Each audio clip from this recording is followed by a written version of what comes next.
Podcast Rock City. What's up, everybody? Joe here from Podcast Rock City. Thanks for listening to the last show. You guys are awesome. One of my biggest shows ever with Gordon Gabbert. If you haven't heard it yet, go back. It's a crazy, amazing show. I really loved doing it, and so did you guys from all the mail that I got. I need you guys, if you get the opportunity, to go to iTunes and leave a review. It helps with iTunes. They really appreciate that kind of thing. Also, my email address is podcastrockcity1. It's the number 1 at gmail.com. Message me with any kind of ideas you have for shows or topics, or and maybe I'll Skype you in and have you on, and we'll talk about it. So this week I was online on Facebook, and I started to see a new Facebook page created by the original KISS Krew guys, and it's picking up a lot of speed, and it's very interesting, and they're writing a book, and it's just going to be a lot of fun for the next 12 months. And to tell you all about it, I hooked up with JR Smalling. JR, how you doing? Hey, I'm great. How are you, man? I am spectacular and very excited to have you on here.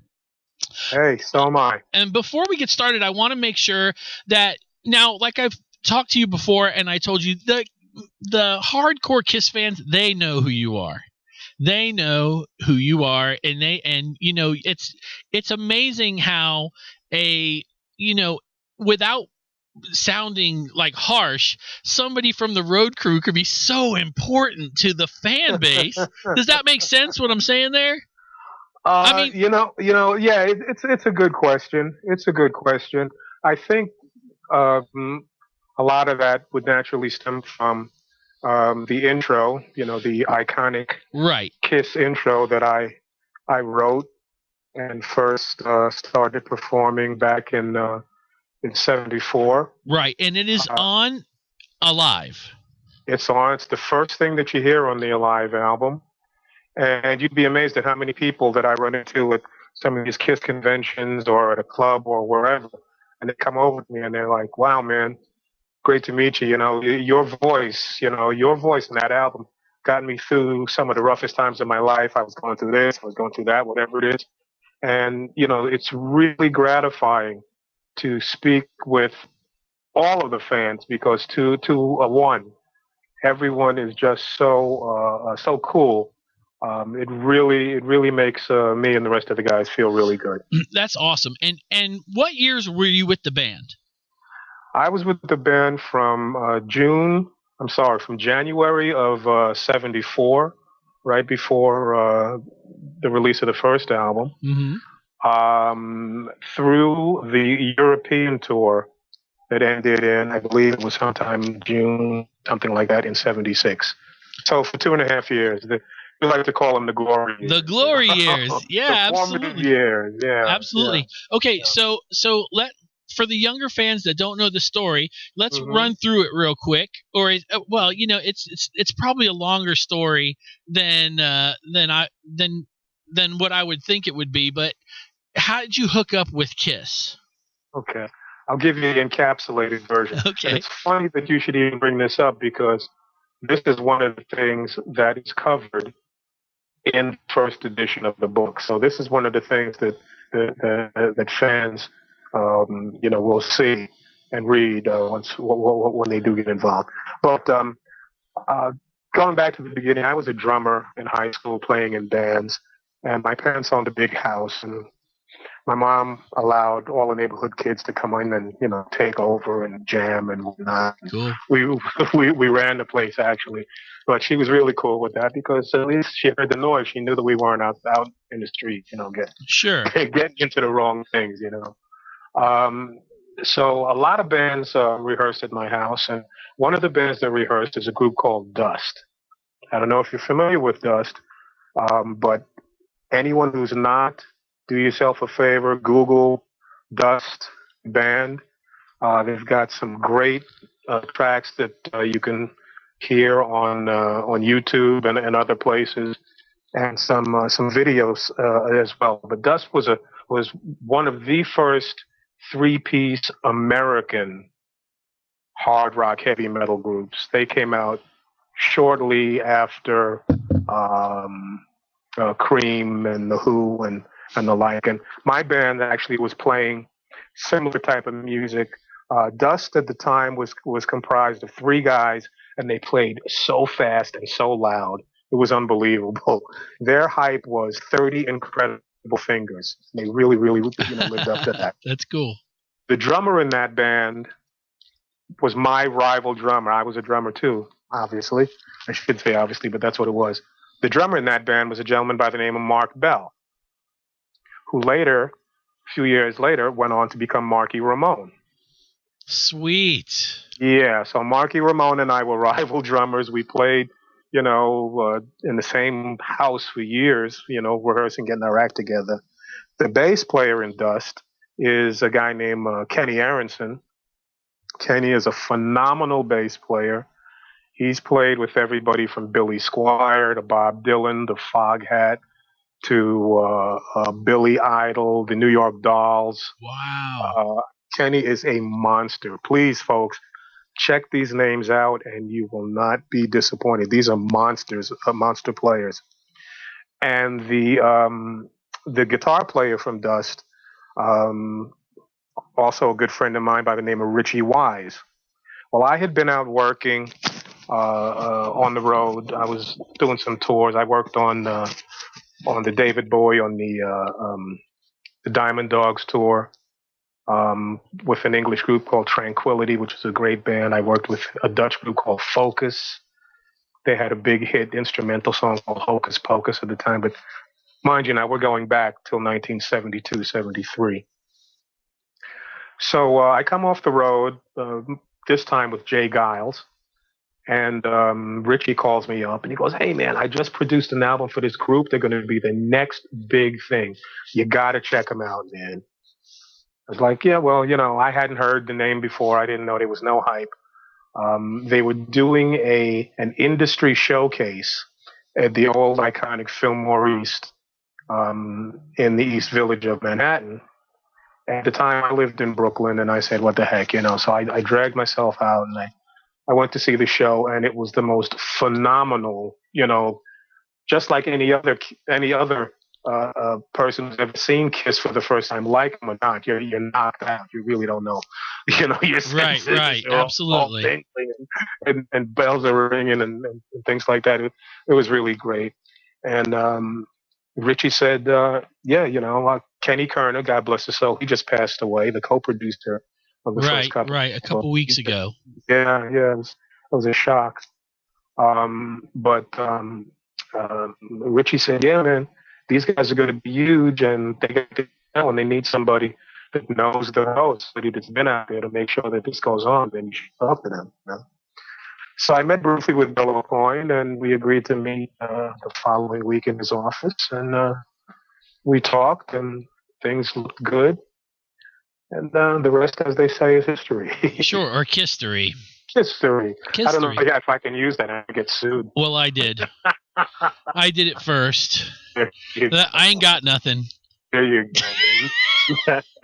No problem. Definitely no Belmont horse, winner, loser, whatever.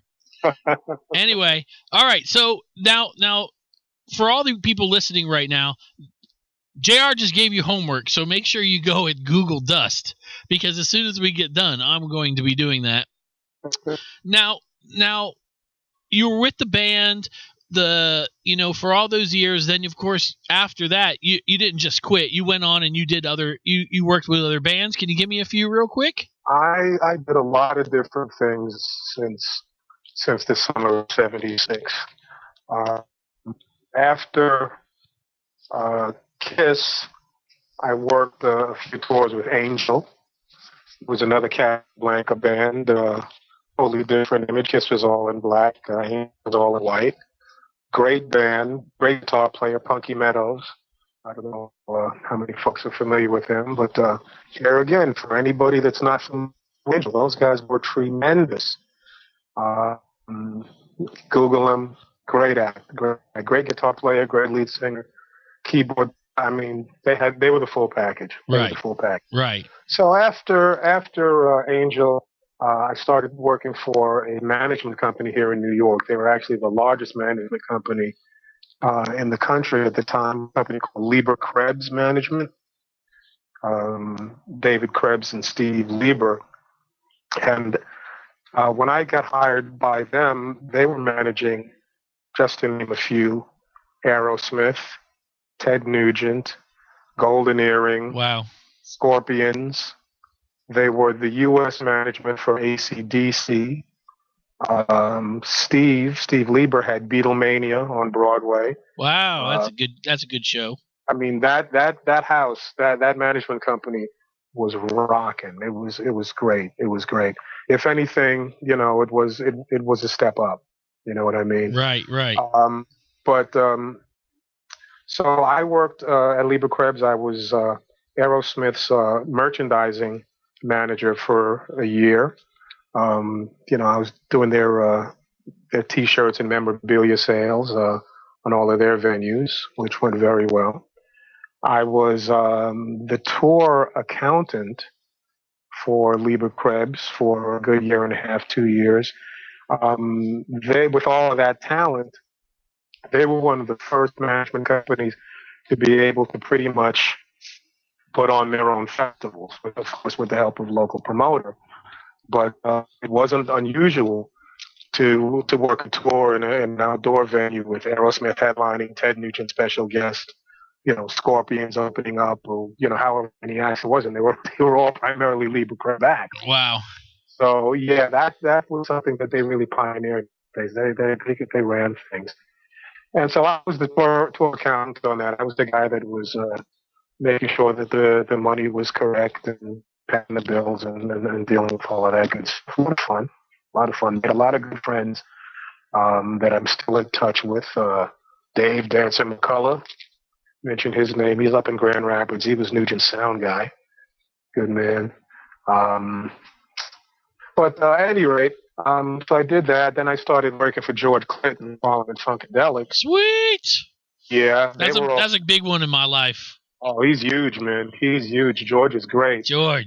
And they too were managed by Lieber Krebs at the time. How coincidental. Okay. And then of course with George you get Bootsy. And Bootsy, let me tell you. Let me cut you off there for 1 second. I met Bootsy Collins one time. I was a bass player at the time in a band, and when I met him, when I shook his hand, I said, "Man, I hope some of that magic's on me." And he goes, "It's on you, baby. It's on you." Now, was that a good imitation? That's excellent. No, thank you. Yeah. That's exactly the way he said it. He was like, "It's on you, baby." Yeah, he's a great guy. Pretty spectacular. I'll tell you another thing. I used to work with Cliff Davies from the Ted Nugent Band. Oh yeah, sure. He's passed. I didn't know that. Yes, he's passed away. But yeah, I actually am a music teacher, and he was a drum teacher in the place. And I used to sit next to him and just like grill him, like, "What's it like to play in front of 25,000 people, 50,000 people?" And he was like, "It's not really a big deal. You start off at 1,000, and then by the time you get to 25, you're so used to seeing that many people." I was like, "He's right. He's exactly right." I was like, I'd have peed myself. But okay, so I cut you off there. I'm sorry. Real quick. So then after that stuff, I got involved a little bit in the disco era. Was big. I road managed Evelyn Champagne King and Cheryl Lynn, a couple of #1 hit singing females. Road managed Dr. John for a while. Got into working with some black acts. Cameo was a big funk band at the time, back in the early 80s. Sure. Midnight Star, Atlantic Star. Then I got into some management. I managed a kid by the name of Johnny Kemp, who had a big song called "Just Got Paid." That was anybody that's familiar with New Jack Swing style of music that was created by Teddy Riley, very talented producer. Johnny was one of the first hits of that genre. Did a bunch of promoting after that. I was hired by a Japanese promoter to help expand their footprint in the Japanese and Asian market. So we booked a lot of talent going from the United States to Japan and Korea. Most notably was at the time MC Hammer was huge, and we sent MC Hammer to Japan, to the Tokyo Dome, what they call the Big Egg over there. It's a beautiful indoor facility, kind of like our Superdome. It holds about 60,000 people. And we sold out. It was the largest show for black music at the Dome. Up until that day, we did 50,000 people a night. Wow. Which was all monstrous. Well, Hammer was the man at that time. Hammer was a great showman, and he had a great show around him. Unfortunately, as most people know, he didn't wind up with a whole lot of money left. I'm not going to say that he's broke, but I mean, we sent his entourage going to Japan with 63 people. Oh my God! And literally, I mean, 48 of them at one time or another were on stage. It was just a huge, huge production that people that had to be paid, and cost money. Cost money, yeah. But it was a tremendous, tremendous gig. So I did that for a while, and then my mom, as you'll find out in the book, and my dad are both from the West Indies. My father was from Jamaica, not too far from where young Bob Marley was born, actually. And my mother is from the Cayman Islands. Beautiful group of islands down there. I promoted some concerts under my own name down there. I promoted Third World. I promoted Maxi Priest. Did a bunch of gigs, and moved on from there. The market was really too small, but they were successful gigs. And most recently, I shouldn't say most recently, but back in 2009, it's funny, I had the opportunity.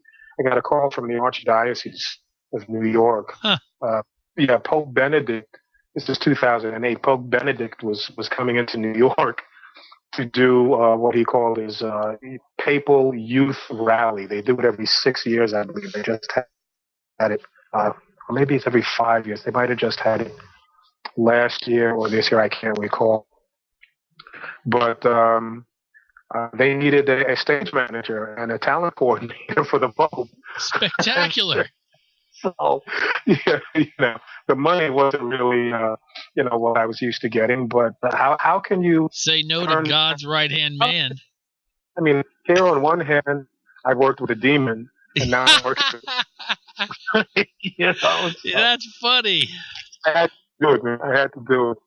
It was great. It was a great gig, and it went off without a hitch. We had 35,000 people in an outdoor venue that we pretty much built from the ground up, and went really, really well.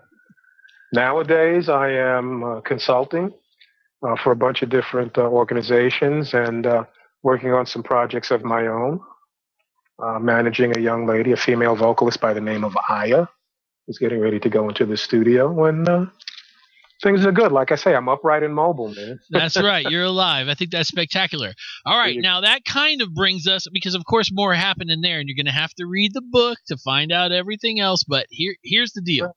So now you flash forward. I'm online. All of a sudden, I see you on Facebook, and then all of a sudden, I see your KISS Krew Facebook pop up, and man, everybody's talking to you, and everybody is honored to be, on the page, and they've all got questions for you. And that's when I find out that you guys are going to be doing an ebook, right? Right. Okay. And okay, where was I going with that? You guys are going to be doing an ebook, and it's going to be the original KISS Krew's point of view, basically. That's it, exactly. Okay, so therefore, when somebody says to me, Joe, why should I get this book? Or somebody says to you, JR, why should I get this book? There's so many books out there telling about KISS's, years. You would say to them? I would say to them, they haven't heard the stories that we have. We were the guys, we're very proud. First of all, let me say, yes, people do say that they're honored to be, part of the crew and this and that, and we certainly appreciate that. But really, the honor is ours, man.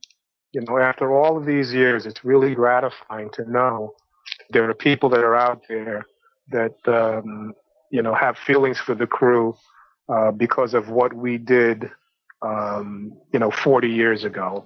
It's really gratifying. When we were on the road in the beginning, there was only 4 of us. It started out there was 3 of us for the first few months, and if you look at the show today, the show is for all intents and purposes the same show as what we put on the 3 or 4 of us 40 years ago.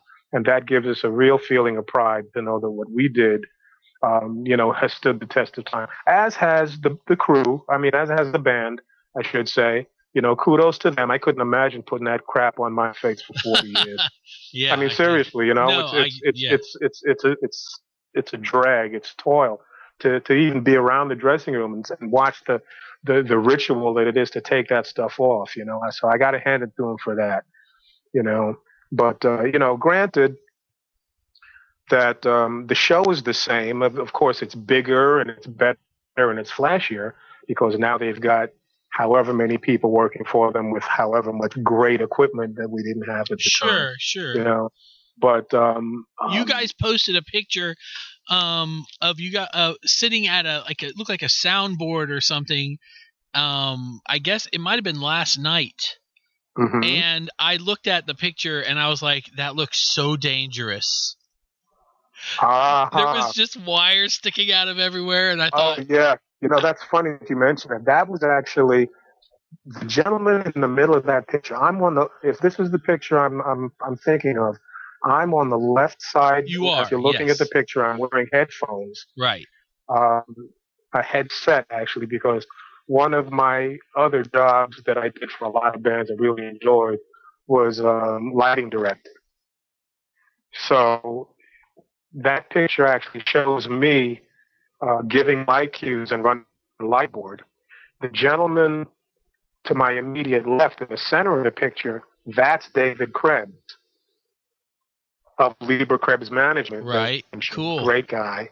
And then the guy as you're looking at the picture on the right side of the picture, also wearing a headset at another board, that's Guy Bickle, soundman, roadie extraordinaire. We were out at the time with Rex Smith, who's also a Lieber Krebs actor. That's so funny. I remember Rex Smith too. My mom. You remember Rex? Simply Jesse, Yes, the teenage heartthrob. Yes, my mom had a huge crush on him. Rex was a hell of a guy. He was a hell of a guy. He had that look, and he had the charisma. And unfortunately, he didn't have the songs. Right. But with the Lieber Krebs hookup, he was able to open up a lot of shows for Ted Nugent, a couple for Aerosmith, things like that. So he got his shot, But it was tough for Rex because he came on the scene as a teen idol with that Simply Jesse thing. And all you listeners out there, that's assignment number 3. Look up Rex Smith. Yeah. He had that feathered hair. Yeah. He came out. He was a teen idol type, kind of like a Leif Garrett, David Cassidy type. They wanted to make him. Then he put the band together, and I guess because of the relationship where people equated him with the teen idol thing, the band never really got off the ground.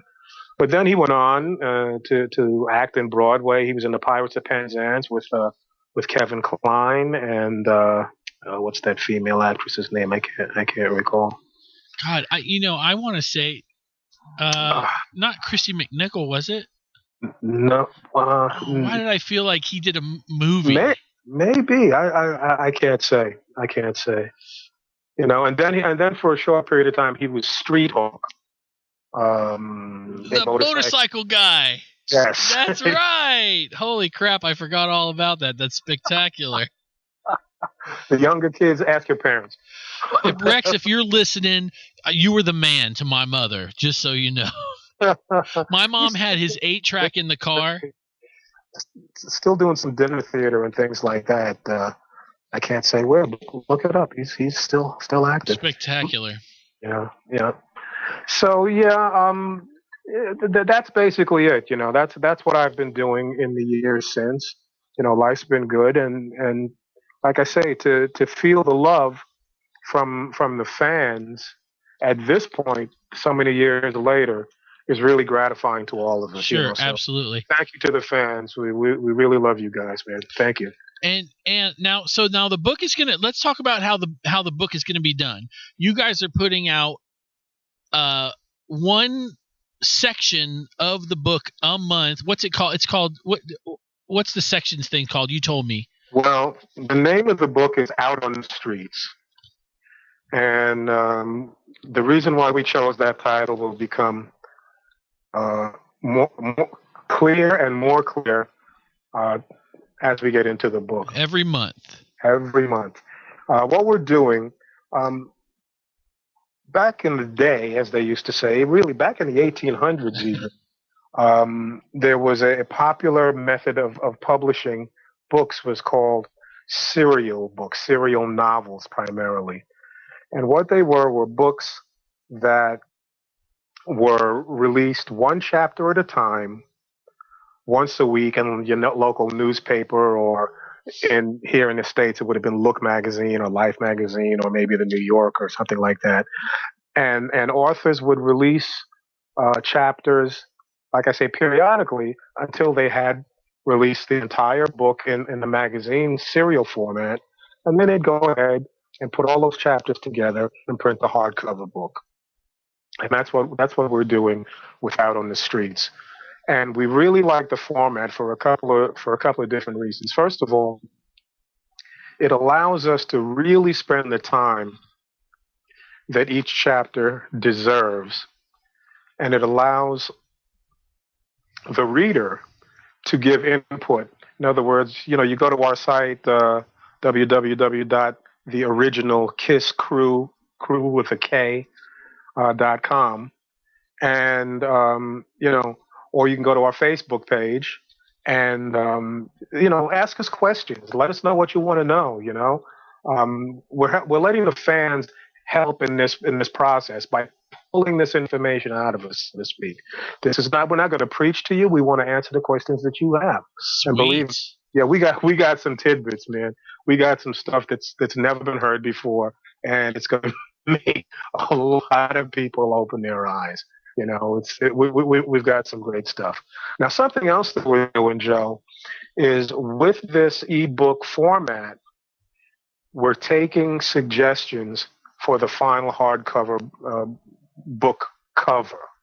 Okay. Okay. So we've got an image on the website now of the book cover as it is. But we're opening it up to the fans. If you guys think that you can do a better book cover, post it on our Facebook page, The Original KISS Crew, and we will let your fellow fans vote on which alternate cover is the best cover. Man, okay? This is cool. Whoever comes up with the cover that gets the most votes, that's the cover that we're going to go with, and that individual or group of people or whatever it is will get 10 copies of the hardcover book when it's published, each signed by myself, Rick Monroe, and Peter Oroquinto. Sweet. You can take those 10 copies and do whatever you like, and you will also get, of course, the credit as being the creator of the book cover. Wow, that is awesome. We're really trying to open it up. This is a wonderful thing, man.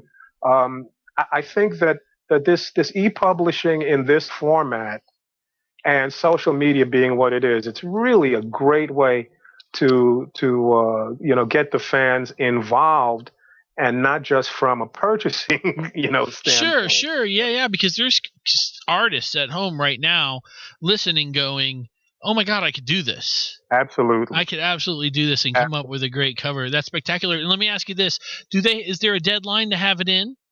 No, the deadline is going to be when we get, a month or so from publishing the last chapter. So we just finished the first chapter. We're looking to do maybe, and I shouldn't say chapter. These are editions. In each edition, there'll be several chapters. The first edition that's now on the streets, if you will. Has 3 chapters in it. One chapter written by myself and 2 written by Peter Oroquinto, a.k.a. The Moose. The Moose. The Moose.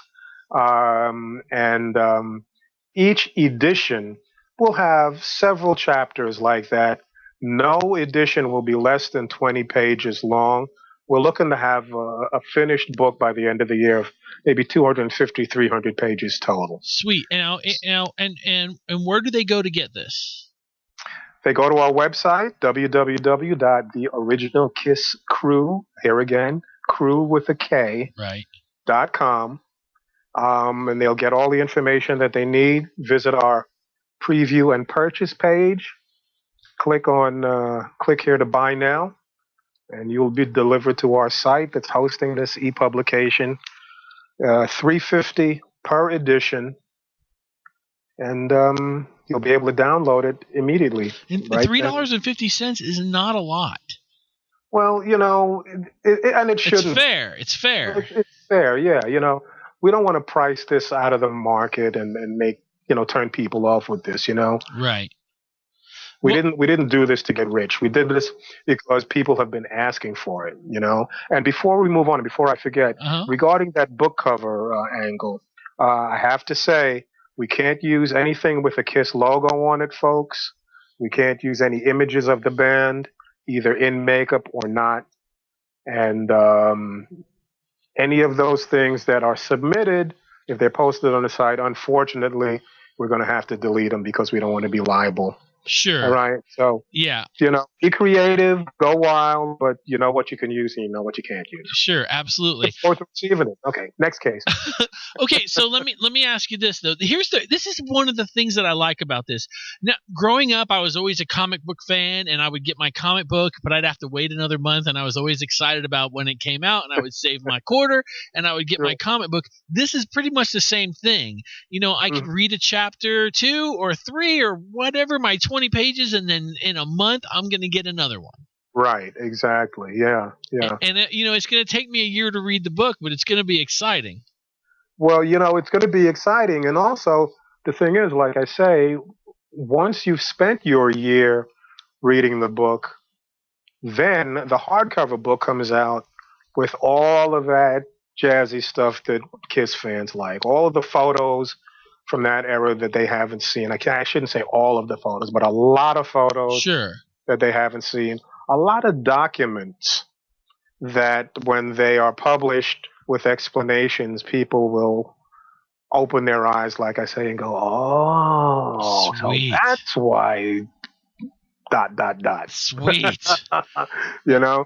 So there's a lot of good stuff to come here, man, and we're looking forward to it. Hopefully, as much as the our fellow crew members, as we call them, are. That is awesome. So I know there's people sitting at home who are going, okay, this is cool. I'm going to go online. I'm going to get the first edition that you guys have released. But I know that they're sitting at home going, you got to give me a story, JR. Something, and if you can, something uplifting, because with all the negativity that's been out for a while, maybe a funny story would be appropriate. Are you up for that? Well, I'm sure a lot of folks have heard the story of the night that Ace almost drowned. Tell it anyway. In the bathtub, and it was erroneously stated. I don't know if Gene made the statement or if someone made the statement on his behalf, but the statement came that Gene broke down Ace's bedroom door with an axe because that did not happen. That did not happen. Here's what did happen. Whatever city this was, we got back from the gig, and this is a rare night, that we didn't have to jump in the truck or jump in the van or jump in the bus by the time they started to earn a bit more money.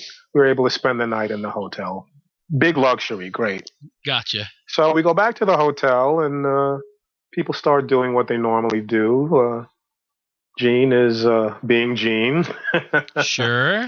The crew never having the opportunity after a gig to just chill out and stop in a hotel bar and unwind, have a couple of drinks, and shoot the shit, so to speak, if I can say that. You can. That's cool. Yeah. So we all go back and we clean up and we do our thing. We go back down to the bar and we're hanging out and it's all good. There's always a bunch of fans around, female, particularly, thank God. And the male fans, our brothers, we love them too, I hear you. But we're hanging around and things was really pretty nice. And we're all hanging around in the bar. And after about an hour, I look around and I notice there's no Ace. Where is Ace? No Ace at the bar. Seen Ace? Haven't seen Ace. Where's right? Yeah. Very unusual for Ace not to be in the bar if it was open. So right away, I get a little nervous. I go up to his room with Mick, the late Mick Campisi, my brother, the Texas Heartbreaker. Mick was Peter's drum tech and our equipment manager at the time. And we go upstairs. There might have been a few others with us. We go to Ace's room and knock on the door. We can hear the TV inside. Knock on the door. Nothing. Knock, knock, knock. Nothing.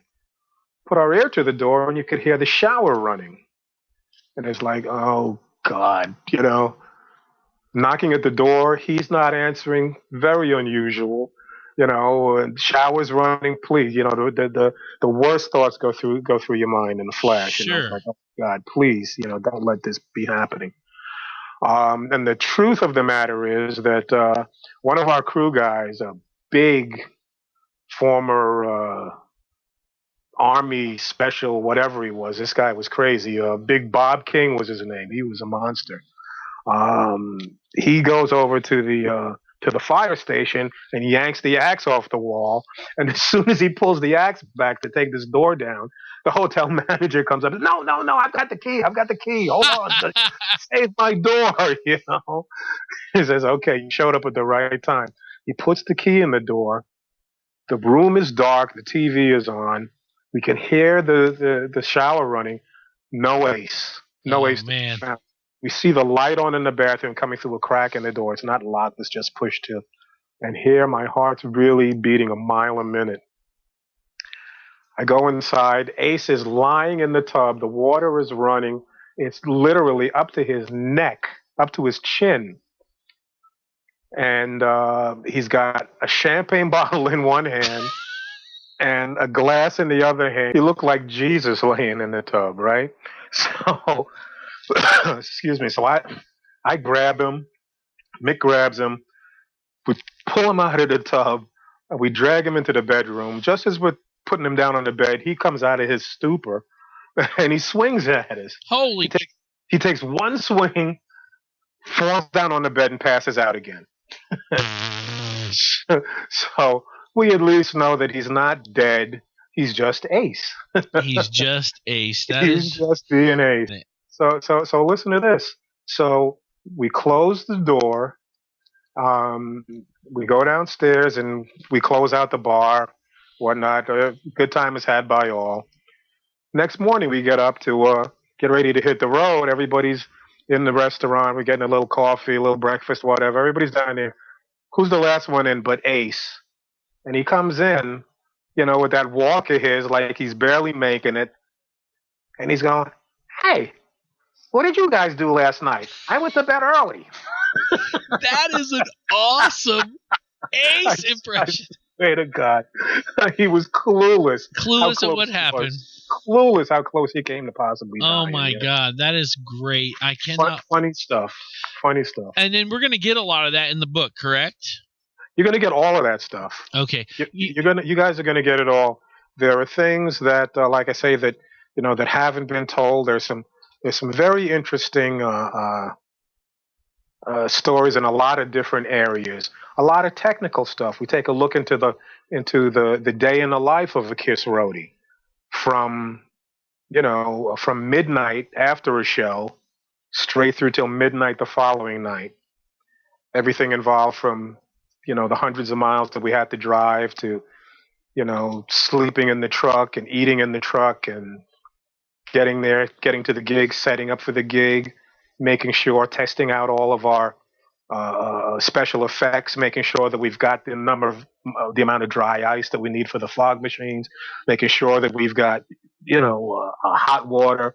Sometimes you run out of makeup. You have to. It's just, it's not like anything that anyone can imagine because, to take a little bite off of the U.S. Army commercial, as KISS roadies, we did more before noon than most roadies did all day. Sure. That's the truth. It sounds because like it was all of that tough stuff, we job.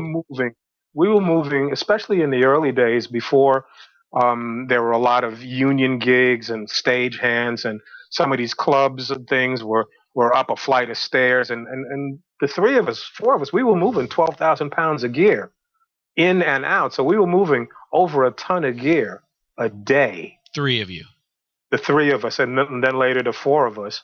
But that's just included. That's just on top of, like I say, all the special effects things that we had to do, all of the wardrobe that we had to take care of, all of the safety things that we had to comply with, and fire marshal tests and this and that, and makeup and everything. I mean, it was crazy.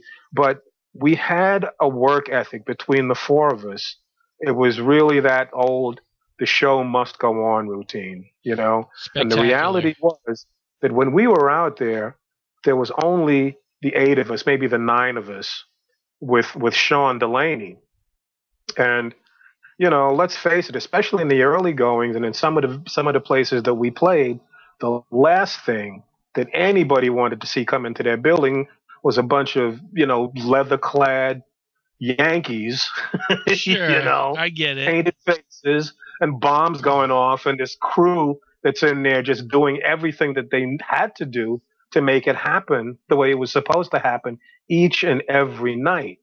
The KISS crew, we were the guys. We were the first representatives of KISS that anybody saw in each city, getting there as early as possible, and we were the last representatives of KISS that everybody saw at the end of the night.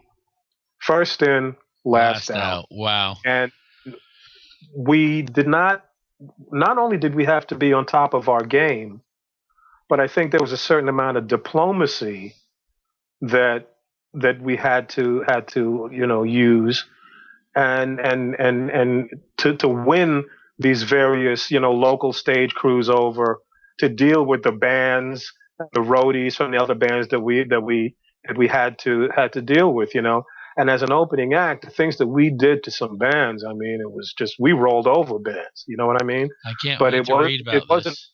If we rolled over a band, it was only as a last cause, last effort. You know what I mean? Yeah. Everybody that worked with us, if they were cool, we were cool, and it was a wonderful thing. But if we got grief, rest assured, we were going to have our way, and the band was going to have their show that night the way that it was supposed to be. Cool. And we did that for 2.5 years, and we're very proud of that. That is awesome, and I'm very excited. As soon as I get done with you, I'm going to go and download the first part of the book. Spend my money. It's going to be awesome. I'm going to tell everybody out there, do the same thing. Give them the website again. www.theoriginalkisskrew.com. And now let me ask you this. Is there a specific day of the month, each month, that it's coming out, or is that a set thing, like it's got to come out the 1st or the 3rd? No. I mean, we're easy, man. We're loose, Okay. This is supposed to be fun. This isn't supposed to be, this isn't about deadlines and stuff like that. These stories have waited 38 years since '76 to be told. You know what I mean? Right. And we want to get it right. We want to get it right. We want to cover everything that the fans want to hear. I mean, we're right now, being as this first edition came out I believe we went live with this on the 2nd or 3rd of June. So you can look for the next one to come out.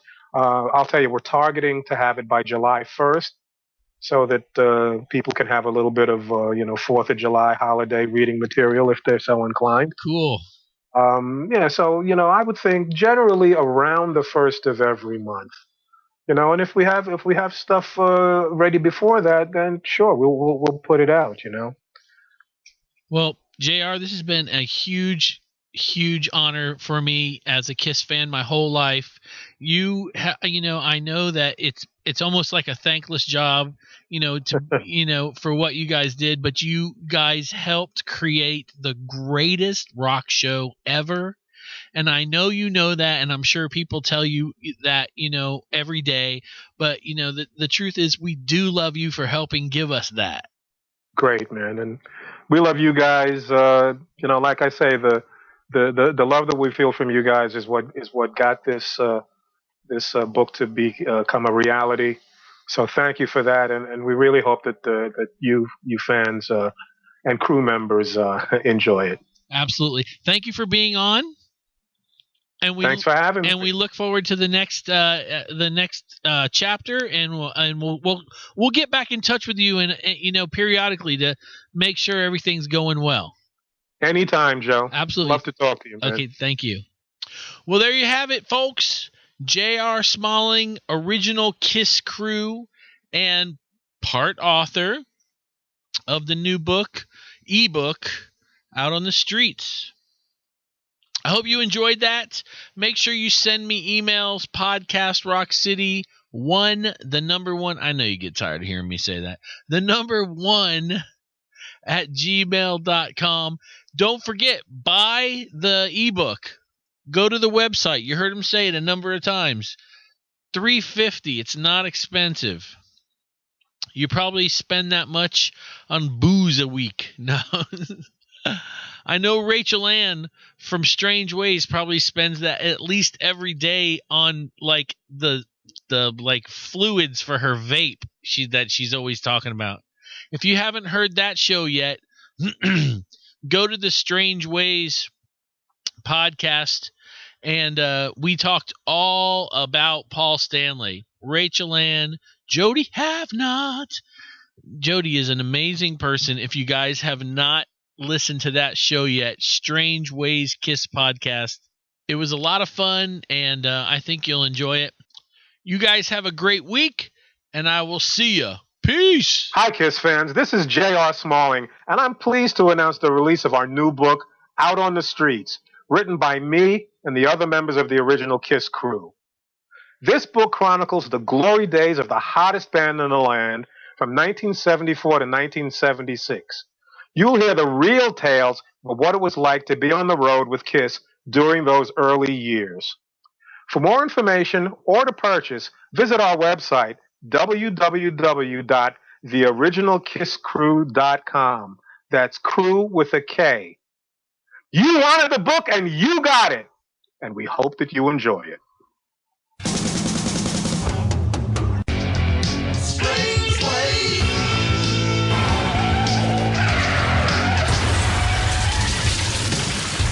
Greetings from Gentle, KISS Army. Strange Ways podcast wants to invite you to a rock and roll party. Join Jody Have Not, D-Rock, and Clinton Harris for the strangest KISS podcast known to our scientists at this time. Pretty mystical. Your KISS Army bros celebrate and discuss the gods of thunder. Yes! You can find the Earth versions on Podomatic, Facebook, iTunes, Stitcher, and blah, blah, blah. Just Google it. Thank you, and keep on rocking. They are serious. You wanted the best, you got the best. And if you want the hottest show on Monco Radio, join us in the KISS Room. The KISS Room is a monthly radio broadcast celebrating the hottest band in the world. It's your place for all things KISS and some. For broadcast dates and all information, go to thekissroom.com. The KISS Room broadcasts live and worldwide on Monco Radio, where music and minds meet. This is a really big moment.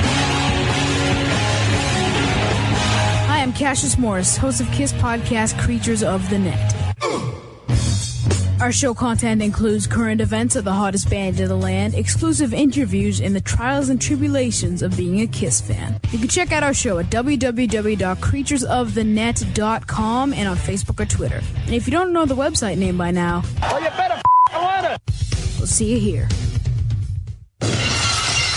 History Science Theater, the most civilized. Yeah. Oh, Lee, come on. Respectful.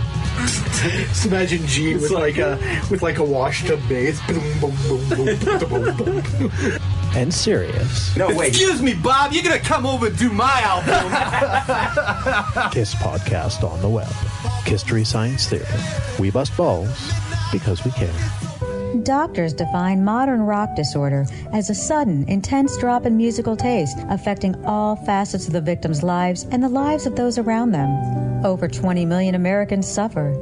Do you? Is your newfound love of Axe body spray, leather wristbands, and mountains of hair care products driving those close to you crazy?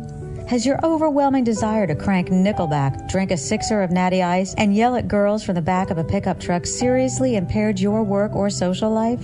The Decibel Geek Podcast offers new hope. The Decibel Geek Podcast, the only podcast proven effective for MRD. The Decibel Geek Podcast corrects the chemical imbalance created by listening to bands like Theory of a Dead Man and Three Doors Down, so that with time and your hosts Chris and Aaron's help, you can move toward recovery. MRD hurts. The Decibel Geek Podcast can help. Visit www.decibelgeek.com to begin the road to recovery.